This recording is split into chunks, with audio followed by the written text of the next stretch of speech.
இந்த அரசியல் களத்தில் எவ்வளவு கடுமையான விமர்சனங்கள் நாம் இந்த மாற்று அரசியலை முன்வைத்த போது ஆதரிக்க வேண்டியவர்கள் ஆதரிக்கவில்லை, ஊக்கப்படுத்த வேண்டியவர்கள் ஊக்கப்படுத்தவில்லை. ஊடகங்கள் எல்லாம் எதிராக திரும்பின. தொடக்கத்தில் ஆதரித்த ஊடகங்கள் எதிராக திரும்பினார்கள். அவர்கள் விஜயகாந்த் வந்த பிறகு அல்லது தமாக ஜி.கே. வாசன் அவர்கள் வந்த பிறகு இந்த விமர்சனத்தை முன்வைத்ததாக சிலர் கூறுகிறார்கள். உண்மை அது அல்ல. தமிழ்நாட்டு அரசியலில்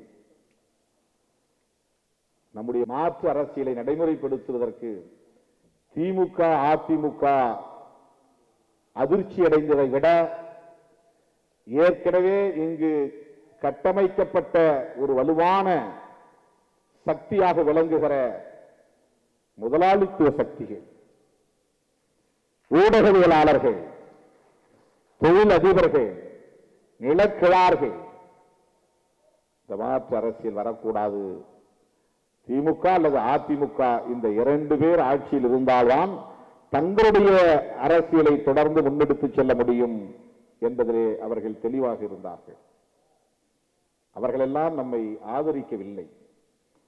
தோழர் ஞானி அவர்கள் அவர் என்ன சமூகத்தை சார்ந்தவர் என்று தெரியாது என்றவுடன் ஒரு செய்தியை பதிவு செய்திருக்கிறார்.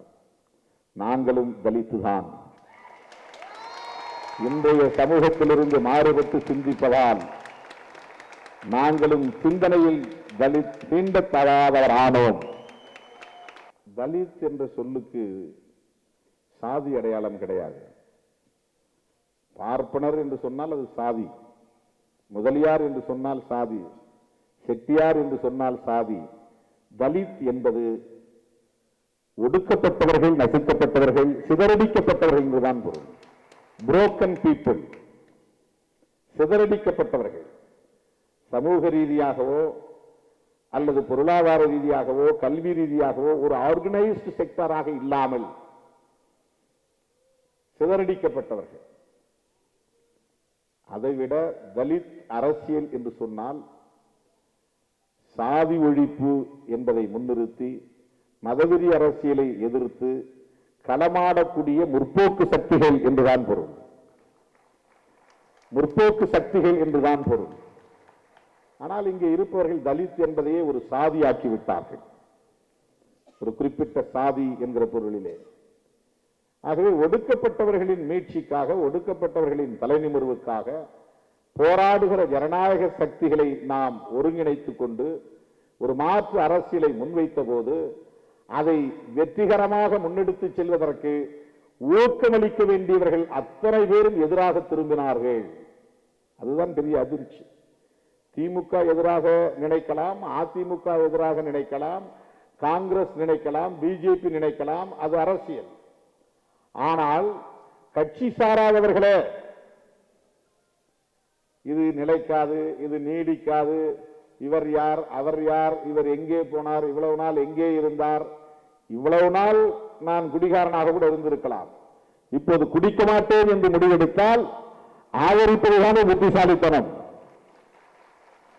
இவ்வளவு நாள் நான் முட்டாளாக இருந்திருக்கலாம், இப்போது நான் நன்றாக படிக்க வேண்டும் என்று முயற்சிக்கிற போது என்னை ஊக்கப்படுத்துவதுதான் நல்ல பெற்றோரின் கடமை. ஆக இவ்வளவு நாள் நீ திமுக பக்கம் போனிய, ஏன் அதிமுக பக்கம் போனீங்கன்னா நீ விழிப்பா இல்லை, அதனால் நான் போனேன். ஆதரிக்க வேண்டியவர்கள், களத்திலே நிற்க வேண்டியவர்கள் இன்னும் விழிப்புணர்வு பெறவில்லை. அதுதான் உண்மை. ஆக துணிந்து ஒரு மாற்று அரசியலை நாம் முன்வைக்கிறோம். இந்த மாற்று அரசியலை இன்றைக்கு வீழ்த்திவிட்டதாக நினைக்கிறார்கள். தேர்தல் முடிவு வந்ததும் சொன்னோம், எங்கள் நோக்கம் மகத்தானது. நாங்கள் முன்வைத்த மாற்று அரசியல் தொலைநோக்கு பார்வை கொண்டது. தொய்வின்றி எங்கள் பயணம் தொடரும் என்று சொன்னோம். அதைவிட மிக முக்கியமாக இன்னொன்றை சொன்னேன். நாங்கள் மாற்று அரசியலை விதைத்திருக்கிறோம். இது குறுகிய காலத்தில் அறுவடை செய்ய முடியாத பயிர் என்பதை புரிந்து கொண்டோம்.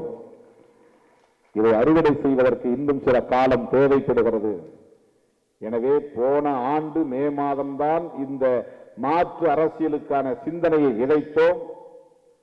ஜூலை 23ஆம் தேதி தான் கூடி பேசினோம். நவம்பர் 2ஆம் தேதி தான் ஒரு கூட்டணியை அறிவித்தோம்.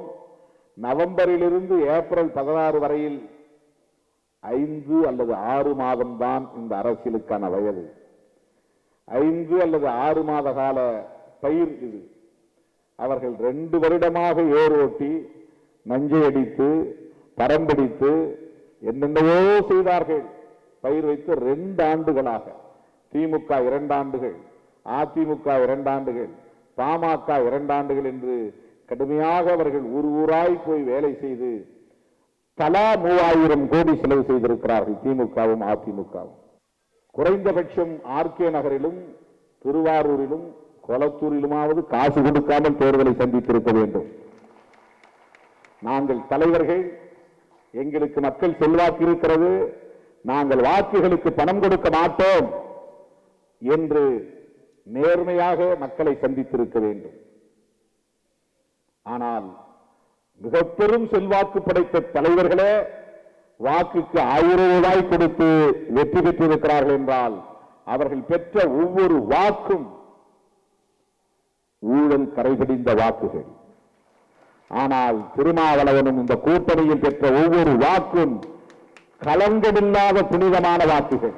எங்க நாடு இது, எங்க நாடு, எங்க மலம் பொங்கும் நாடு, மனம் பொங்கும் நாடு, வந்த எல்லோருக்கும் இடம் கொடுத்து ஏமாந்த நாடு, தங்க குடிசை இல்லாம தரித்திர மாநாடு, தலைவிதியே நம்பிக்கிட்டு சாமியே கும்பிடும் நாடு எங்க நாடு, சங்க வச்சு மொழி வளர்க்கும் தமிழ்நாடு, இந்த தாய்மொழியை கதனம் பண்ணும் சண்டாள நாடு, சொந்த நாட்டு மனிதர்களை தூக்கி பேசாது, சொந்த நாட்டு மனிதர்களை தூக்கி பேசாது, சுரண்ட வந்த ஆளுக்கெல்லாம் பொழுது மாலை போடும் நாடு எங்க நாடு. இதை நான் சட்டமன்றத்திலே பாடினேன். இது சட்டமன்றத்தில் நான் பாடினேன்.